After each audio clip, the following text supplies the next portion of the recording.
নিজের পরীক্ষা দিতে কখনো পিছপা হন না, খুব কঠোর হন, আত্মপ্রত্যয়ী হন, কিন্তু তাও তারা সাফল্য পান না।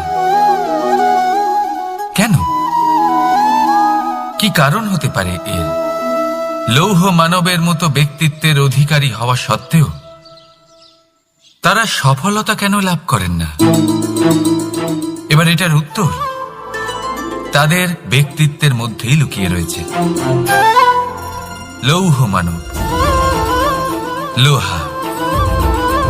আপনি কখনো লোহাকে দেখে থাকবেন, অত্যন্ত শক্তিশালী, অত্যন্ত কঠিন, কিন্তু শুধু তখনই যখন সেটা শান্ত থাকে, শীতল থাকে। তাকে উত্তপ্ত করুন, তা আর কঠিন থাকবে না। তার উপরে এক আঘাত করুন,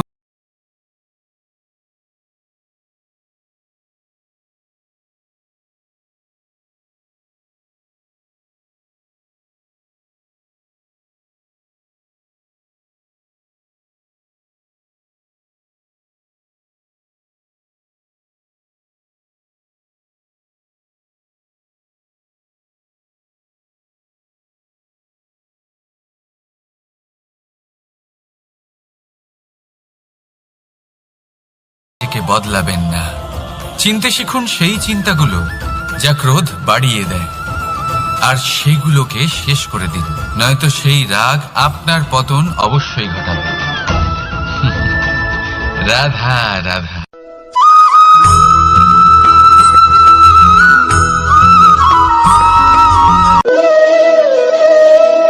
ফলটা দেখছেন আপনি? এটা সেই ফল যেটা গাছের সবচেয়ে উঁচু ডালে পাওয়া যায়, কিন্তু যখন এটা খসে পড়ে তখন এটা আকাশের দিকে যায় না যা ওপরে আছে, সে যায় সেই ভূমির দিকে যে নিচ থেকে তার দিকে তাকিয়ে থাকে। কেন? কারণ এই ফলের নিজের উচ্চতার ধারণা মাটির থেকে নিজের দূরত্ব দেখে হয়। এই ব্যাপারটাই আমাদের মানুষের জন্যও খাটে। যদি আপনি সম্পন্ন হন, তাহলে তাদের সাহায্য অবশ্যই করবেন যাদের সামর্থ্য আপনার থেকে কম, যাদের সাহায্যের অত্যন্ত প্রয়োজন। আপনার সামর্থ্য বেশি কারণ তাদের আপনার থেকে সামর্থ্য কম। দেখুন, জীবনে আনন্দ শুধু বড় হওয়ায় নয়, বরং তাদের সাহায্য করেও আছে যারা কোনো কারণবশত আপনার থেকে নিচে রয়ে গেছেন। আর যখন একটা ফল এই কথাটা বুঝতে পারে, তখন আপনি নয় কেন, রাধা রাধা।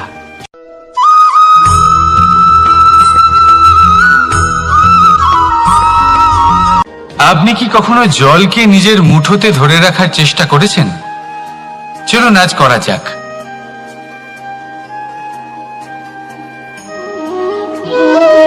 যদি আপনি নিজের মুঠো জোরে বন্ধ করেন, জল ধরে রাখতে পারবেন না। যদি আপনি তাকে এমনি বইতে দেন, তাহলে ও নিজের পথ নিজেই করে নেবে, আর আপনার হাতেও থেকে যাবে। আমাদের জীবনও হলো কিছুটা এরকম, জলের মতো। নিজের পথ নিজেই করে নেয় এই জীবন। প্রত্যেক সমস্যার সমাধান নিজেই করে নেয় এই জীবন। তাই জীবনে যখন কোনো পরিস্থিতি আমাদের প্রতিকূল হয়ে থাকে, কিছুই হয়তো আমরা বুঝতে পারছি না, কিছুই যখন বসে থাকে না, তখন আমরা হতাশ হয়ে পড়ি, নিরাশ হয়ে পড়ি। আর এটাই করা উচিত নয়। শান্ত মনে দেখতে হবে যে এই জীবনে আসলে কি ঘটে চলেছে। কষ্ট সবাই ভোগ করেন। কষ্ট পেলে কেউ রেগে যান, রেগে গিয়ে পরাক্রম দেখান। এটাই তো করা উচিত নয়। শান্ত মনে সেটাই করতে হবে যা জীবন আমাদের শেখাতে চাইছে। জীবন আমাদের সব শিখিয়ে দেবে, শুধু মনে রাখবেন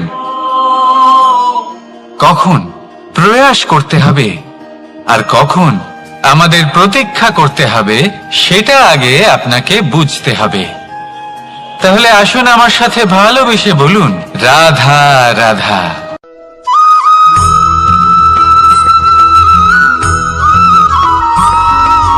সময় বড়ই বিচিত্র অনুভব দেয়। যখন অপেক্ষা করছেন তখন অনেক লম্বা হয়ে যায়। প্রতিটা মুহূর্ত একটা গোটা দিনের মতো মনে হয়। ঠিক সেইভাবেই যদি কোথাও যেতে দেরি হয় তখন সময় দৌড়তে থাকে, প্রসন্নতায় বয়ে যায় আর নিরাশায় থমকে যায়। আপনদের সাথে থাকলে সময়ের খেয়ালই থাকে না, শত্রুদের সাথে থাকলে সেই সময়ই খারাপ হয়ে যায়। কিন্তু এটাই কি সত্যি বাস্তব? না, সময় তো সময়ই হয়, নিজের গতিতেই চলে সে। শুধু সেই গতির আভাস আমাদের মানসিক অবস্থা অনুযায়ী বদলে যেতে থাকে।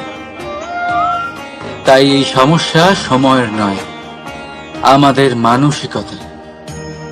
তাই নিজেকে খুশি রাখুন, অন্যদেরও খুশি রাখুন। আগের সমস্ত ঘটনা ভুলে যান আর একটা উজ্জ্বল ভবিষ্যতের দিকে অগ্রসর হন। সময় সবসময় ভালোই লাগবে। প্রেম করুন সবার সাথে, সময় সবসময় সুখেই কাটবে।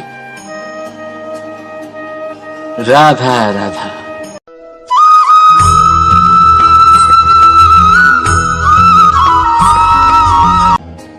বাজ পাখিকে পক্ষীরাজ বলা হয়। বাজের আয়ু হলো মোটামুটি 70 বছর। এবার 40 বছর হতে হতেই ওদের পালক লম্বা এবং ভঙ্গুর হয়ে যেতে থাকে, ঠোঁট বেঁকে যায়, ডানা ভারী হয়ে যায়, অর্থাৎ আগের মতো উড়তে পারে না, সেই শক্তি থাকে না। এবার সেই বাজ কি করবে? বাজ সব থেকে কঠিন নির্বাচন করে, নির্বাচন নিজের পুনর্স্থাপনার। সর্বপ্রথম একটা বিশাল পর্বতে যায়, একান্তে নিজের এক বাসস্থান তৈরি করে, আর তারপরে পাথরের সাথে নিজের ঠোঁট বারবার আঘাত করতে করতে সেই ঠোঁট ভেঙে ফেলে। তারপরে সে অপেক্ষা করে সেই ঠোঁট পুনর্নির্মাণ হওয়ার। তারপর সেটাই করে নিজের পালকের সাথে। তারপরে নিজের ডানা থেকে এক এক করে ভারী পালকগুলো ছিঁড়ে ফেলে দেয়। আর তারপর 150 দিনের এই যন্ত্রণা সহ্য করার পরে ও ফিরে পায় নিজের ওড়বার অনন্য ক্ষমতা, সেই শক্তি। আর তারপরে ও জীবনের পরবর্তী 30 বছর বাঁচে। কি বুঝলেন আপনি? যদি ইচ্ছে শক্তি থাকে তাহলে একজন দুর্বলও শক্তিশালী হতে পারে। আপনিও এটাই করুন, নিজের অতীতের যন্ত্রণার বোঝাগুলিকে ত্যাগ করুন আর কল্পনার খোলা আকাশে উন্মুক্ত হয়ে উড়ে বেড়ান। নিজের পুনর্স্থাপনা করুন, তবেই সর্বশ্রেষ্ঠ হতে পারবেন। আর মনে রাখবেন, এই ছোট ছোট পদক্ষেপই বড় বড় শিখরে পৌঁছে দিতে পারে। তাহলে আসুন আর আমার সাথে ভালোবেসে বলুন, রাধা রাধা।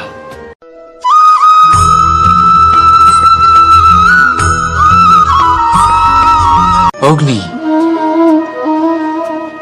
জীবনে খুব মহত্বপূর্ণ হয়। এই অগ্নি, এই অগ্নি উজ্জ্বলতা হয়ে আমাদের জীবিত রাখে। কিন্তু ভাবুন, যদি এই উজ্জ্বলতা ক্রোধের অগ্নি হয়ে দিকভ্রষ্ট হয় তাহলে কি হবে? একটা ছোট পাতা দিয়ে শুরু করে গোটা বনকে ছারখার করে দিতে পারে। ঠিক সেরকমই মানুষের ক্রোধের আগুনও অন্যদের তো ভস্ম করেই, কিন্তু তার পূর্বে স্বয়ং নিজেকেই ভস্ম করে দেয়। তাহলে কি করা যায়? কি করে নিয়ন্ত্রণ করা যায় তাকে? উত্তর হলো, তাতে জল ঢেলে দিয়ে, জলের মতো বইতে দিন নাকি। ঠিক সেইভাবে যেমন সূর্য নিজের অগ্নিকে তেজ বানিয়ে আপনার কাছে পৌঁছে দেয়।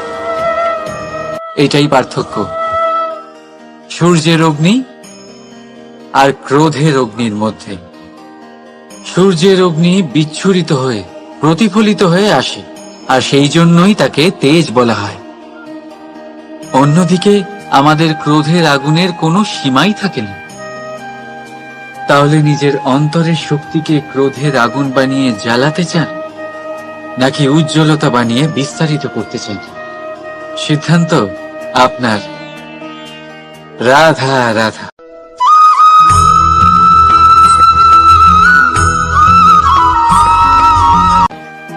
মানুষ,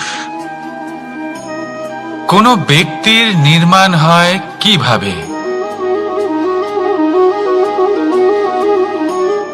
কেউ বলবেন পঞ্চতত্ত্বের দ্বারা, কেউ বলবেন